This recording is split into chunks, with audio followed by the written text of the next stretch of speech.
Halo Sobat Gembala, jumpa lagi dalam channel YouTube Firman-Nya Hidupku. Kita akan ngobrol bareng tentang tema yang paling asik buat nemenin kamu di hari ini. Apalagi buat kamu yang masih bimbang soal cinta dan jodoh. Untuk hari ini kita akan ngobrolin tentang takdir Tuhan dan hubungan yang diberkati. Keren kan? Nah, di antara kamu nih, mungkin masih ada yang mikir, apa dia emang jodoh yang Tuhan kasih ke aku? Atau mungkin apa aku harus nungguin sinyal yang dari Tuhan? Atau mungkin juga masih ada di antara kamu yang bertanya, apakah hubungan yang sedang aku jalani sekarang ini adalah hubungan yang sudah diatur oleh Tuhan? Kita akan ngobrol bareng seru-seruan membahas hal ini. Santai tapi dalam. Gimana caranya kita bisa ngertiin apakah itu jodoh dari Tuhan atau bukan. Lalu gimana kita juga memahami bahwa hubungan ini adalah hubungan yang bukan hanya sweet tapi juga blessed di dalam Tuhan. So, buat kamu yang masih penasaran dan mau lebih tahu banyak tentang hal ini, jangan kemana-mana ya. Stay tune, karena kita akan kupas tuntas habis-habisan soal gimana Tuhan terlibat dalam cerita cinta kita. Yuk, kita mulai.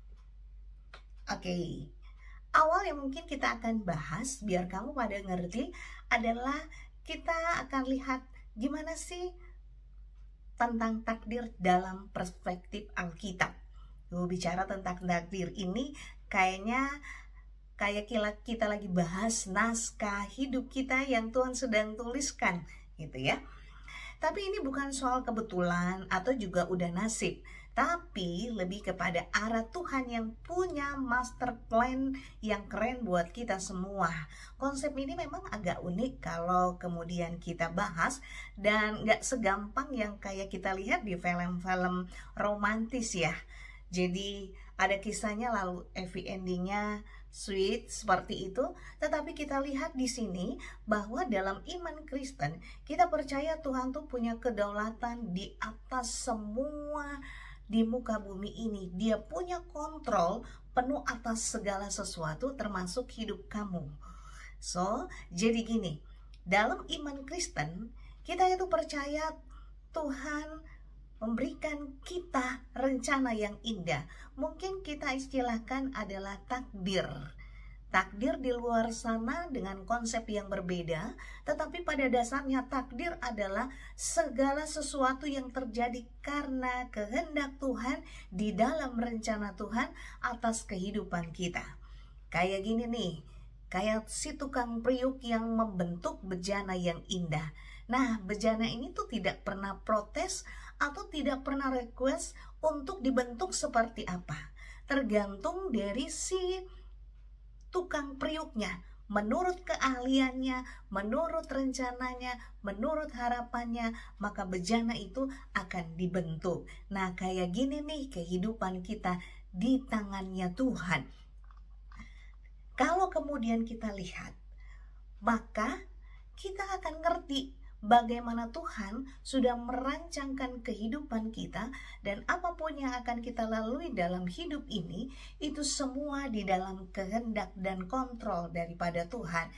Nah, bukan juga nih berarti Tuhan punya checklist semua pasangan setiap orang di dalam dunia ini. Nggak gitu juga. Nah, Alkitab juga nggak ngomong bahwa Tuhan hanya memberikan setiap orang, lalu memasangkan setiap orang, menyediakan setiap orang pasangan-pasangan.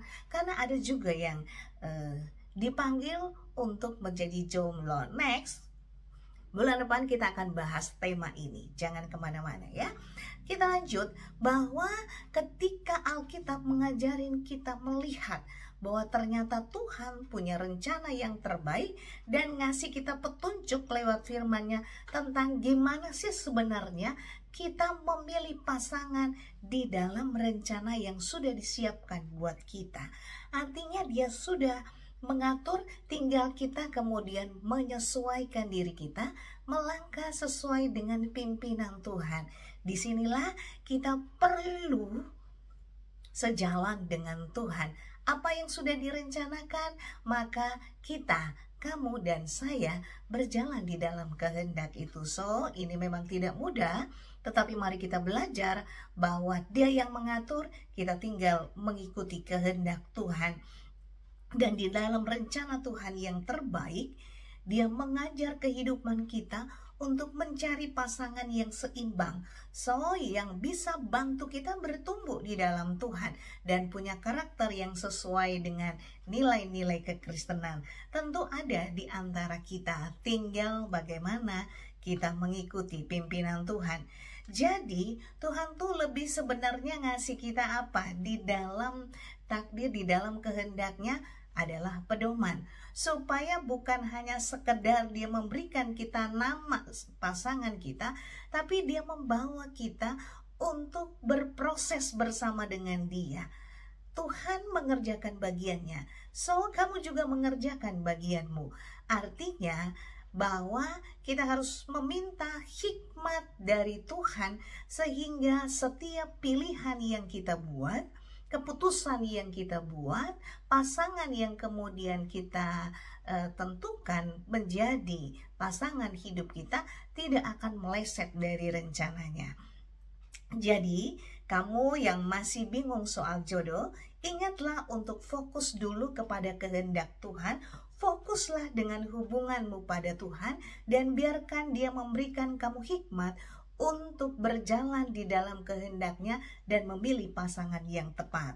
Tuhan memang bisa tuntun kamu ke arah yang benar, tapi ingat bahwa pilihan tetap ada di dalam tanganmu.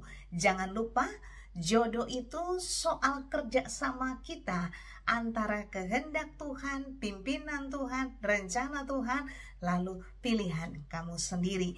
Maka ini menjadi kolaborasi yang baik ketika hubungan kita juga intim dengan Tuhan. Kita akan terus berjalan di dalam rencananya yang besar dan ajaib dalam hidup kita, sesuai dengan janjinya masa depan penuh dengan pengharapan. Lanjut ya Sobat Gembala. Kali ini kita akan bahas tentang kisah cinta yang legenda banget di dalam Alkitab, yaitu kisah Ishak dan Ribkah. Semua tentu ingat kisah ini. Kisah ini sangat menginspirasi dengan kisah cinta mereka. Nah, kisah ini dimulai ketika Abraham, bapak dari Ishak, yang kemudian udah mulai khawatir nih dengan anaknya yang ganteng tapi masih jomblo. Nah, si bapak ini kemudian mengutus pelayannya untuk pergi mencari menantu di kawasan keluarganya. Dan kita tahu daerah yang kemudian dituju di kampung halamannya yaitu Mesopotamia. Nah, Abraham kemudian menyuruh pelayan ini untuk mencari jodoh bagi anaknya, tetapi jodoh yang sesuai dengan apa yang Tuhan sudah atur. Si pelayan yang kemudian menerima mandat ini kemudian tidak mau main-main. Jadi sebelum kemudian dia berangkat, dia berdoa, dan setelah sampai di kampung halaman Abraham, dia juga berdoa kepada Tuhan. Nah, lalu dia minta tanda yang cukup jelas dari Tuhan. Kalau kemudian kamu membaca di dalam Alkitab, maka kamu akan melihat bahwa di kisah ini, si pelayan ini meminta tanda bahwa dia bilang, Tuhan, kalau benar Tuhan itu datang jodoh dari Tuhan untuk Ishak, maka tandanya adalah pas aku minta minum, dia tuh gak hanya kasih minum aku, tapi juga unta-unta yang aku bawa bersama-sama. Kita lihat, kita nggak tahu ada unta berapa ekor, tetapi kemudian yang kita baca bahwa Ribkah ini memberi minum bukan hanya si pelayan tadi, tapi juga semua unta-unta yang beserta dengan si pelayan. Lalu kemudian kita lihat, Ribkah ini cewek yang baik hati, cantik, dan juga nggak sungkan. Dia sangat peduli dengan orang-orang sekelilingnya, termasuk si pelayan tadi. Nah, ketika apa yang didoakan si pelayan itu terjadi sesuai dengan apa yang didoakannya. Nah, kita lihat ini menjadi jelas banget bahwa tanda ini datangnya dari Tuhan. Nah, si pelayan ini langsung yakin kalau Ribka ini adalah cewek yang kemudian disiapkan Tuhan buat Ishak. Mereka kemudian ngobrol dan akhirnya Ribka ini setuju untuk pulang ikut bareng si pelayan tadi untuk nikah dengan Ishak. Nah, begitu Ribka sampai di tempat Abraham, lalu Ishak kemudian juga melihatnya. Ishak kemudian jatuh hati dan mereka menikah. Tahu kan happy endingnya? Tapi yang pasti dari kisah ini, Sobat Gembala, kita lihat ini bukan hanya soal cinta pandangan pertama ya, tetapi ini gimana kita bisa melihat bahwa Tuhan tuh benar-benar terlibat di dalam proses pemilihan pasangan hidupnya Ishak. Nah, Tuhan tuh bawa mereka untuk bisa melewati serangkaian proses kejadian-kejadian yang gak terjadi secara kebetulan. So, dari kisah ini kita belajar kalau Tuhan tuh bisa banget ikut campur tangan dalam cerita cinta kamu, tapi juga kamu harus peka dan tetap berdoa buat dapatin petunjuk yang jelas, yang memberikan kamu keyakinan, yang memberikan kamu kepastian, sehingga kamu dapat menjalaninya dengan keyakinan yang penuh kepada Tuhan tanpa keraguan sedikit pun. Dan di sini kita melihat bahwa Tuhan bisa memakai cara apapun dan berbagai cara. Di sini Tuhan nunjukin siapa yang tepat buat kamu, sama kayak dia pakai si pelayan lalu lewat tanda dengan unta-unta. Kemudian si pelayan meyakini apa yang terbaik buat anak dari tuannya, yaitu Ishak.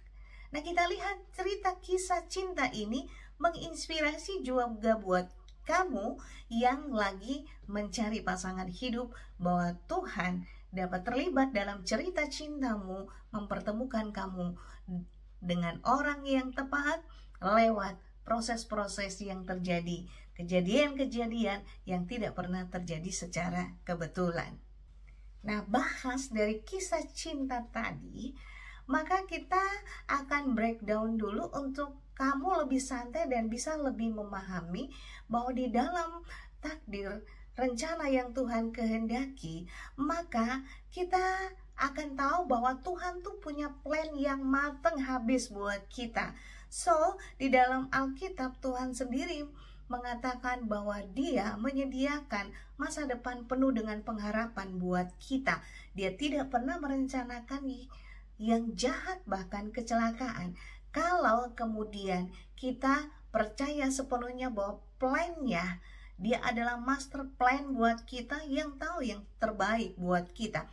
Dan Tuhan udah punya plan yang gede banget dan terbaik buat kita, dan plan ini tuh benar-benar sudah dipikirkan matang-matang, bukan asal-asalan saja. So, yang harus kita lakukan adalah hidup dalam pimpinannya, hidup di dalam penyerahan, dan kita akan ikuti kehendak dan kemauan Tuhan atas kehidupan kita.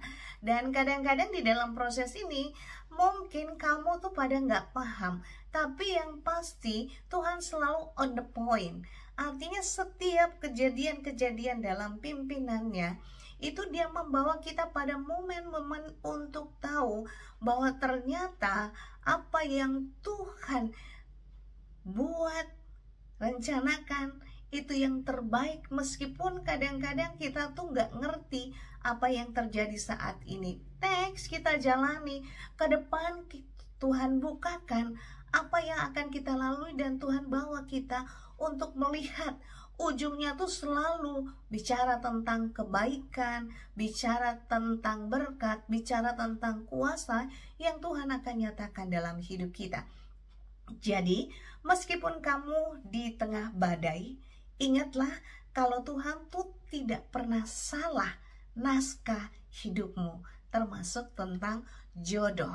Jadi, takdir itu gimana ya? Mungkin masih kita pikirkan lagi. Singkatnya, takdir dalam perspektif Alkitab tuh kayak mix antara rencana besar Tuhan yang sangat perfect banget buat kita dan pilihan-pilihan yang kemudian kita buat untuk kemudian menentukan jodoh kita.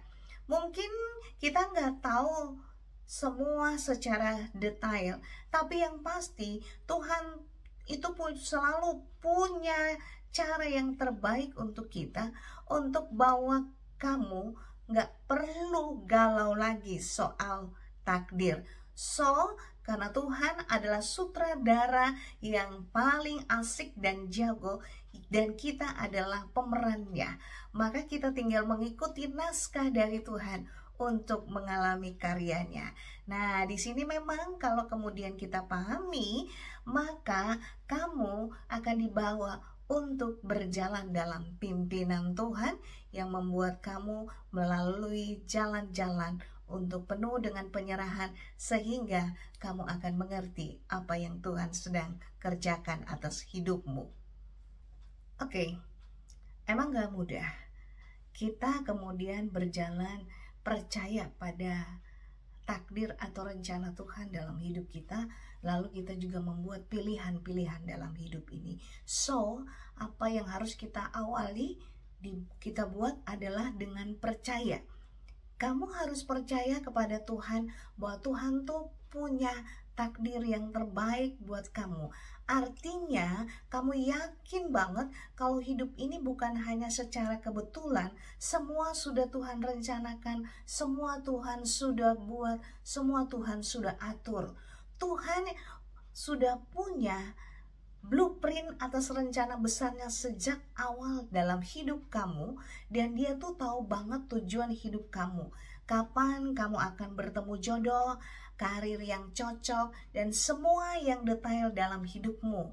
Nah, ini tuh yang bisa bikin kita ngerasa aman, karena Tuhan punya kendali atas semuanya. Tapi percaya sama takdir gak juga berarti kita pasrah aja kayak daun jatuh yang dibawa angin seperti itu. Gak gitu juga. Tapi di sini kita bekerja sama dengan Allah. Dia yang punya rencana, kita yang berjalan dengan pilihan. Karena Tuhan tuh sebenarnya udah kasih kita petanya. Lewat apa? Firman-Nya, hikmat-Nya. Tapi kita juga harus aktif nyari jalan yang benar, hindari jebakan, dan ambil keputusan yang tepat di setiap level kehidupan. Nah, jadi pada dasarnya nih, percaya sama takdir Tuhan tuh berarti kita udah punya dasar keyakinan yang kuat kalau apapun yang terjadi, Tuhan selalu punya rencana yang terbaik buat kita, maka kita akan menjalaninya dalam pimpinan dan penyerahan kepada Tuhan. Tapi kalau kita bikin pilihan bijak tuh bagian dimana buat kita ngejalani sesuai dengan kehendak Tuhan dengan penuh tanggung jawab. Jadi kita kudu harus mikir, berdoa, sampai kemudian ada damai, ada keyakinan, lalu kita kemudian putuskan sebuah keputusan dalam hidup kita.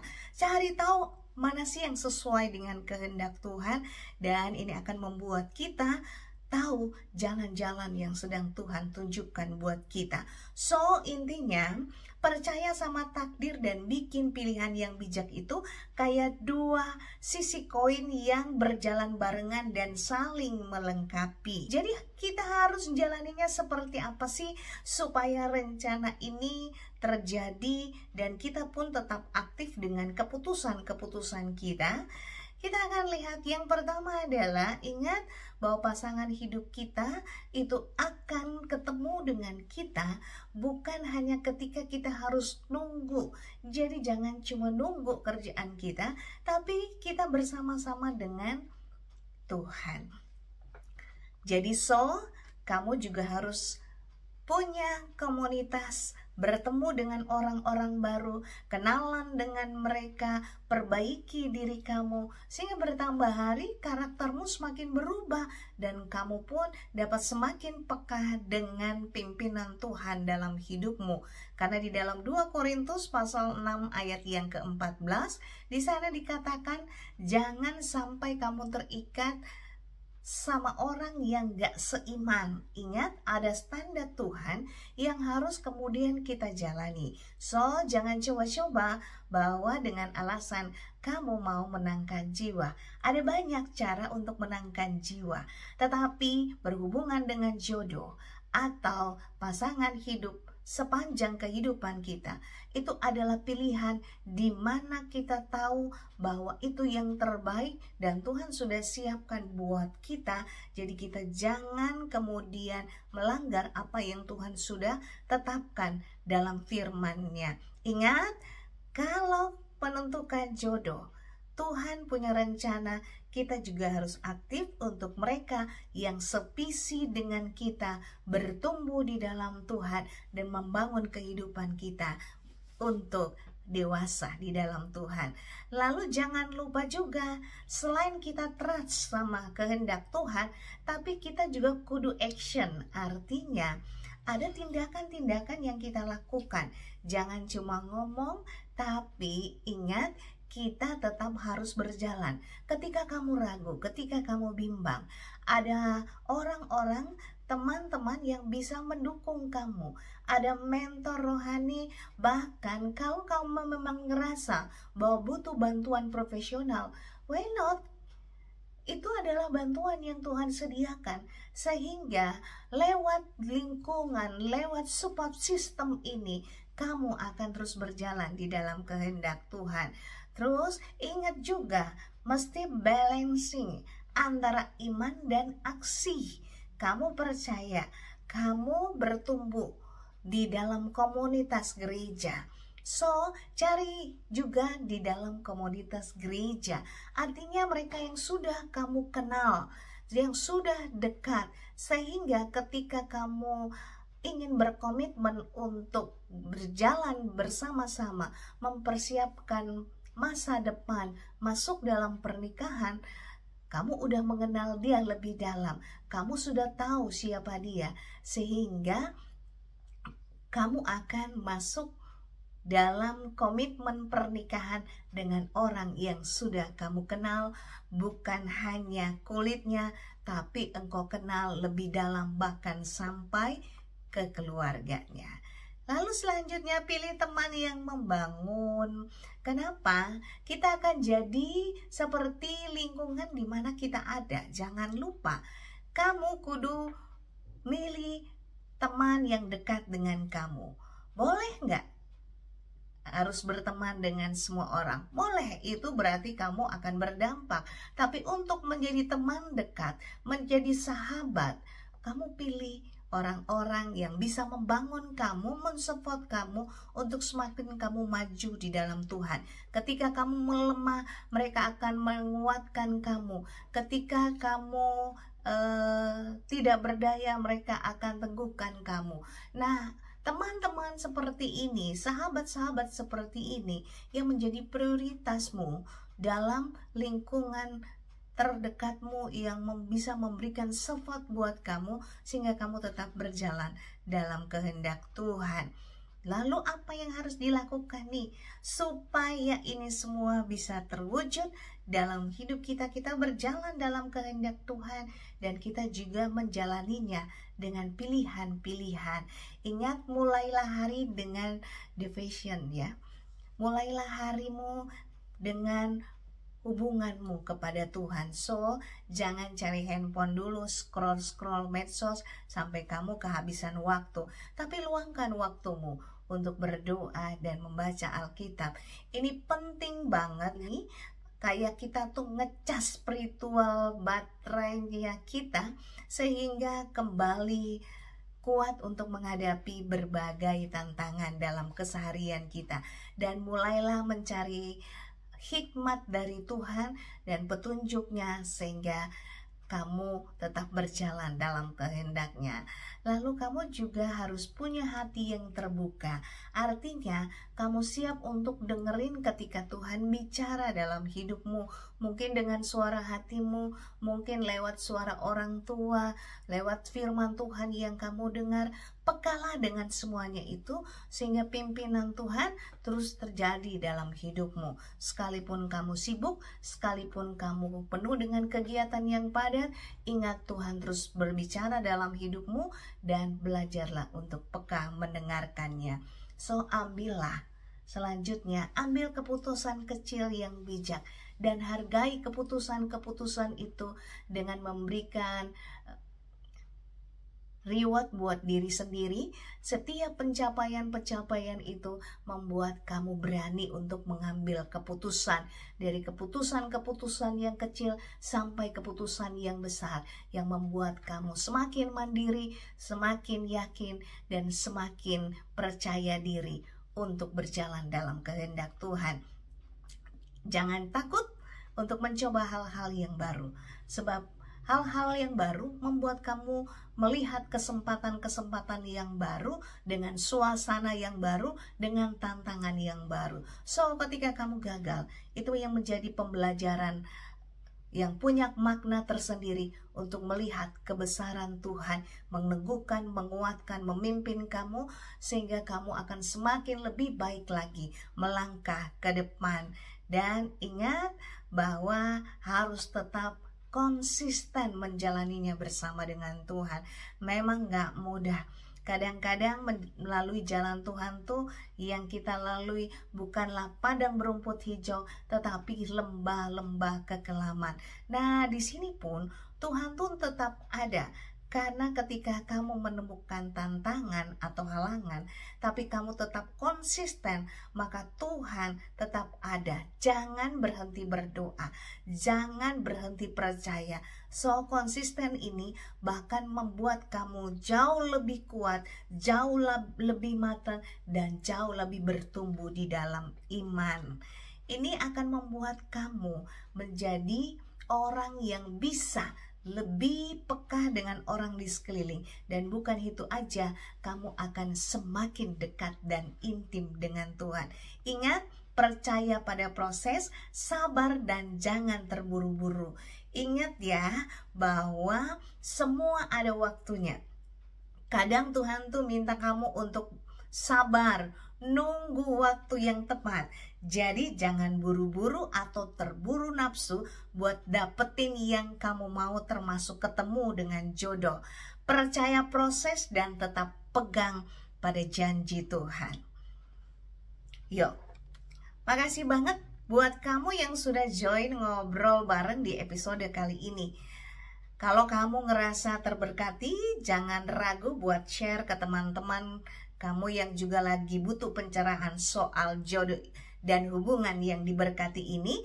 Dan buat kamu yang masih penasaran atau ada yang ingin ditanyakan, langsung aja nih chat atau hubungi admin di nomor yang ada pada deskripsi di kolom yang ada. So, jangan lupa tetap berjalan dalam pimpinan Tuhan. Tuhan tetap punya rencana yang indah dan kita menjalaninya dengan penuh keyakinan. Ketika hubungan itu intim dengan Tuhan, kita akan peka, kita akan bertumbuh, kita akan dewasa dengan support system yang mendukung. Maka kita akan melangkah, berjalan di dalam hubungan yang diberkati oleh Tuhan. So, sampai jumpa di episode berikutnya. Tuhan Yesus memberkati. Bye.